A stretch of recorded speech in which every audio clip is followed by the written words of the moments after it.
नमस्कार, स्वागत है आपका वीके न्यूज में। इस्लामिक कट्टरपंथियों की रूढ़िवादी सोच और आसमानी ज्ञान के क्या ही कहने। ये अक्सर अपने कट्टरवादी सोच को हर जगह फैलाते हुए नजर आते हैं, फिर चाहे माध्यम कोई भी हो। आपने देखा होगा, जब भारत में हसीन जहां कोई तस्वीर डालती है तो कई सारे कट्टरवादी उन्हें ज्ञान बांटने लगते हैं। इन्हें हर चीज से दिक्कत होती है और जब इनसे कोई सवाल पूछ लिया जाता है तो इनकी हालत भी पतली हो जाती है। बात बात पर फतवा जारी करने वाले कट्टरपंथियों और मौलवी को सबक सिखाने वाली सायरा खान ने बड़ा फैसला लिया है। इस्लामिक कट्टरपंथियों की पुरानी सोच और उनकी रूढ़िवादी सोच को सीधी चुनौती देने वाली सायरा खान का नाम यूं ही सुर्खियों में नहीं रहता। उन्होंने कई बार ऐसे मौलवियों की बोलती बंद की है। ब्रिटेन में रहने वाली सायरा खान ने बड़ा फैसला लिया है। दरअसल उनका शो ITV पर आता था जिसका नाम है लूज वुमेन। ये एक लंच टाइम टॉक शो था जिससे वो फेमस महिलाओं से चर्चा करती थी। अब इस शो को उन्होंने टाटा बाय बाय कह दिया है। 50 साल के मीडिया प्रेजेंटर अब अन्य प्रोजेक्ट्स पर फोकस करेंगी। जाते जाते जो बात उन्होंने कही वो बड़ी हैरत करने वाली है।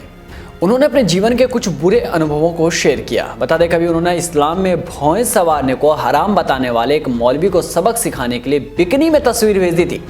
इसके बाद आप सोच ही सकते हैं कि उस मौलवी का क्या रिएक्शन रहा होगा। खैर, उन्होंने जाते जाते खुलासा किया है कि जब वो मात्र 13 साल की ही थी तब उनके ही परिवार के एक सदस्य ने उनका यौन शोषण किया था।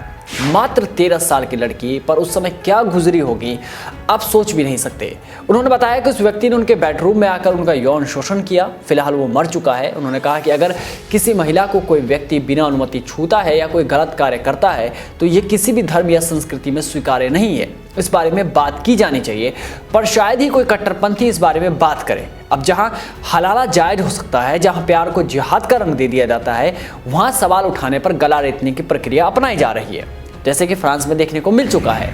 सायरा ने बताया कि वो कट्टरपंथियों से इतना डर गई थी कि उनके पति ने उनसे चुप करने की भीख मांगी थी। अब सोचिए कि एक पति अपनी पत्नी के लिए भीख मांग रहा था और वो काफ़ी डरे हुए थे। इसका कारण ये है। इसी तरह उन्होंने शो के एक एपिसोड में बताया था कि उन्होंने एक बिकनी तस्वीर अपलोड करके एक मौलवी को महिलाओं के अधिकार के बारे में संदेश दिया था, जिसके बाद उन्हें जान से मार डालने की धमकियाँ मिली। फिर वही काम जिसकी उम्मीद की जा सकती है, मौलवी ने एक फतवा जारी कर दिया कि इस्लाम में महिलाओं का भौहों को संवारना हराम है। आप समझ रहे हैं बात को, भौहों को संवारना एक हराम है। उस मौलवी का कहना था कि भौहों के साथ कुछ भी छेड़छाड़ करना इस्लाम में महिलाओं के लिए हराम है। पर शायद वो मौलवी ये नहीं बताएंगे कि महिलाओं के साथ छेड़छाड़ करना कितना सही है। आप खुद सोचिए कि भौहें अगर बिगड़ गई तो वो हराम माना जा रहा है, लेकिन महिलाओं के साथ, बच्चियों के साथ दुष्कर्म किया जाता है, वो हराम नहीं है। उसके बाद सायरा खान ने बिकनी में अपनी तस्वीर भेजी जिसमें वो पेट के बल लेटी हुई थी। उन्होंने पीच नामक फल का एक इमोजी भी साथ में भेज दिया। उन्होंने तस्वीर शेयर करते हुए मौलवी को लिखा, ए पिछड़े प्रागैतिहासिक डायनासोर, मेरे पीच को किस कर लो। इसके बाद उन्हें जान से मारे जाने की धमकी मिलने लगी, पर सायरा डरी नहीं। उन्होंने खुलकर इस बारे में बात की और ऑन एयर इस बात को कहा था कि हत्या की धमकियां उन्हें ना तो मुस्लिम होने से रोक सकती है और ना ही बिकनी पहनने से। इस तरह से सामने आकर उन्होंने उन कट्टरपंथियों के मुंह पर करारा तमाचा जड़ा था जो मजहब के नाम पर औरतों की आज़ादी पर सवाल उठाते हैं। हालांकि इसके बाद उनके पति भी डर गए थे और उनसे 2 बच्चों के खातिर ये सब बंद करने को कहा था, लेकिन सायरा खान ने कहा कि वो बिकनी भी पहनेंगी और भौहों को भी संवारेगी और डट कर उन्होंने इसका मुकाबला भी किया। उनका कहना है कि मजहब के नाम पर लोगों की हत्या गलत है। क्रिसमस से पहले उन्होंने आंसुओं के साथ लूज वुमेन शो को अलविदा कह दिया है।